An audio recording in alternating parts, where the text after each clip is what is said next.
ಎಲ್ಲರಿಗೂ ನಮಸ್ಕಾರ. ಎಲ್ಲರೂ ಚೆನ್ನಾಗಿದ್ದೀರಾ ಅಂತ ಭಾವಿಸ್ತೀನಿ. Welcome back to my channel. ಇವತ್ತಿನ ರೆಸಿಪಿ ಬಂದ್ಬಿಟ್ಟು ಕ್ರಿಸ್ಪಿ ಗುಜರಾತಿಯ ಚೋರಪಾಲಿ ಅಂತ ಹೇಳಿ ತುಂಬಾನೇ ಚೆನ್ನಾಗಿರುತ್ತೆ. ಬನ್ನಿ ಸಿಂಪಲ್ ಆಗಿ ಹೇಗ್ ಮಾಡೋದು ಅಂತ ನೋಡೋಣ.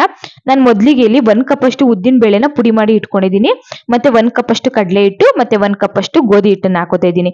ಈ ಮೂರನ್ನು ಹಾಕೊಂಡು ಒಂದ್ಸಲ ಜರಡಿ ಹಾಡ್ಕೋಬೇಕಾಗುತ್ತೆ. ನೋಡಿ ಈ ರೀತಿಯಾಗಿ ಜರಡಿ ಹಾಡ್ಕೊಳ್ಳಿ. ಇವಾಗ ಒಂದ್ಸಲ ಡ್ರೈ ಮಿಕ್ಸ್ ಮಾಡ್ಕೋತಾ ಇದ್ದೀನಿ. ಹಾಗೇನೆ ಮಿಕ್ಸ್ ಮಾಡ್ಕೊಂಡು ಒಂದ್ ಸೈಡ್ಗೆ ಎತ್ತಿಟ್ಕೊಳ್ಳಿ. ಇವಾಗ ಒಂದ್ ಬೌಲ್ ಅಲ್ಲಿ ನಾನು ಅರ್ಧ ಬೌಲ್ ಅಷ್ಟು ನೀರನ್ನ ಹಾಕೊಂಡಿದ್ದೀನಿ.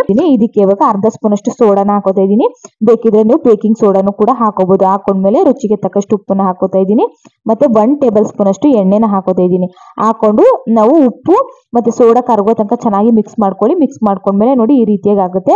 ಇದನ್ನ ಇವಾಗ ನಾವು ಜರಡಿ ಆಡಿ ಇಟ್ಟಿದ್ವಲ್ಲ ಹಿಟ್ಟು, ಅದಕ್ಕೆ ಇವಾಗ ಸ್ವಲ್ಪ ಸ್ವಲ್ಪ ನೀರನ್ನ ಸೇರಿಸ್ಕೊಂಡು ನಾವು ಗಟ್ಟಿಯಾಗಿ ಕಲ್ಸ್ಕೋಬೇಕಾಗುತ್ತೆ. ಎಷ್ಟು ಸಾಧ್ಯನೋ ಅಷ್ಟು ಗಟ್ಟಿಯಾಗಿ ಕಲ್ಸ್ಕೊಳ್ಳಿ. ಮತ್ತೆ ಕೈಯಲ್ಲಿ ಚೆನ್ನಾಗಿ ನಾದ್ಕೋಬೇಕಾಗುತ್ತೆ. ನಾದ್ಕೊಂಡ್ಮೇಲೆ ಒಂದ್ 10 ನಿಮಿಷ ಬೇಕಿದ್ರೆ ನೀವು ನೆನೆಯೋದಕ್ಕೆ ಬಿಟ್ಬಿಡ್ಬೋದು.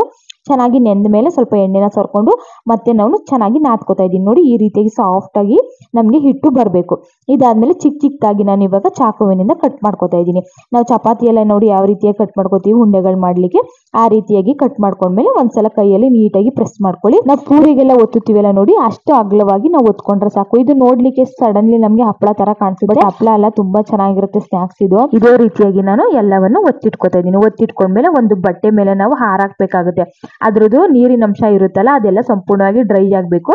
ಡ್ರೈ ಆದ್ಮೇಲೆ ನಾವು ಚೆನ್ನಾಗಿ ಎಣ್ಣೆಲಿ ಬೇಯಿಸ್ಕೊಳಕಾಗುತ್ತೆ. ನೋಡಿ ಈ ರೀತಿಯಾಗಿ ಡ್ರೈ ಆದ್ಮೇಲೆ ಇದನ್ನ ಬೇಕಾದ್ರೆ ಒಂದು ವಾರ ಬೇಕಾದ್ರೂ ಸ್ಟೋರೇಜ್ ಮಾಡಿ ಇಟ್ಕೋಬಹುದು. ಗಾಳಿ ಹಾಡದೇ ಇರುವಂತಹ ಬಾಕ್ಸ್ಗೆ ಹಾಕಿಟ್ಕೊಂಡು ಒಂದು ವಾರ ಬೇಕಾದ್ರೂ ಯೂಸ್ ಮಾಡಬಹುದು. ಚೋರಪಾಲಿ ಏನಿದೆ ಅದನ್ನ ಇವಾಗ ನಾನು ಸ್ಲೈಸ್ ಆಗಿ ಕಟ್ ಮಾಡ್ಕೋತಾ ಇದ್ದೀನಿ. ಡೈಮಂಡ್ ಶೇಪ್ ಅಲ್ಲಿ ಕೂಡ ಕಟ್ ಮಾಡ್ಕೋಬಹುದು. ನೋಡಿ ಆ ಕಡೆ ಈ ಕಡೆ ಎಡ್ಜಸ್ ಏನಿದೆ ಅದನ್ನ ಬಿಟ್ಬಿಟ್ಟು ಮಧ್ಯದಲ್ಲಿ ನಾನು ಕಟ್ ಮಾಡ್ಕೊಂಡ್ರೆ ಈ ರೀತಿಯಾಗಿ ನಮಗೆ ಡಿಸೈನ್ ಬರುತ್ತೆ.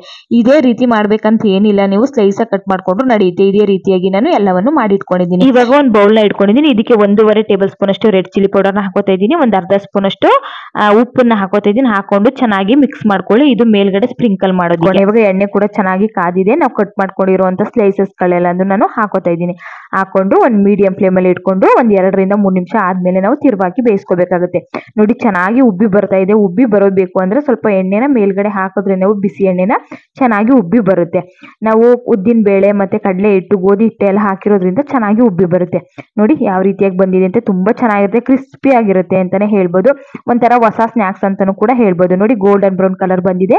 ಎಣ್ಣೆ ಎಲ್ಲ ಸೋದಿಸ್ಕೊಂಡು ಸರ್ವಿಂಗ್ ಪ್ಲೇಟ್ ಗೆ ಸರ್ವ್ ಮಾಡ್ಕೊಂಡ್ರೆ ನಮ್ಗೆ ಗುಜರಾತಿ ಸ್ಪೆಷಲ್ ನ ಚೋರಪಾಲಿ ರೆಡಿ ಆಯ್ತು ಅಂತಾನೆ ಹೇಳ್ಬೋದು. ನೋಡಿ ನಾವು ಖಾರದ ಪುಡಿ ಮತ್ತೆ ಉಪ್ಪನ್ನ ನಾವು ಮಿಕ್ಸ್ ಮಾಡಿ ಇಟ್ಟಿದ್ವಲ್ಲ ಅದನ್ನು ಕೂಡ ಮೇಲ್ಗಡೆ ಸ್ಪ್ರಿಂಕಲ್ ಮಾಡ್ಕೊಂಡ್ರೆ ನಮ್ಗೆ ಖಾರವಾಗಿ ತುಂಬಾ ಚೆನ್ನಾಗಿರುತ್ತೆ. ಕೈಯಲ್ಲಿ ಹಿಂಗ್ ಪ್ರೆಸ್ ಮಾಡಿದ್ರೆ ಸಾಕು, ಅದು ಪುಡಿ ಆಗೋಗ್ಬಿಡುತ್ತೆ. ನಮ್ಗೆ ಸ್ನಾಕ್ಸ್ ಅನ್ನೋದು ತುಂಬಾ ಚೆನ್ನಾಗಿರುತ್ತೆ, ಕ್ರಿಸ್ಪಿ ಆಗಿರುತ್ತೆ. ಒಂದ್ಸಲ ಟ್ರೈ ಮಾಡಿ.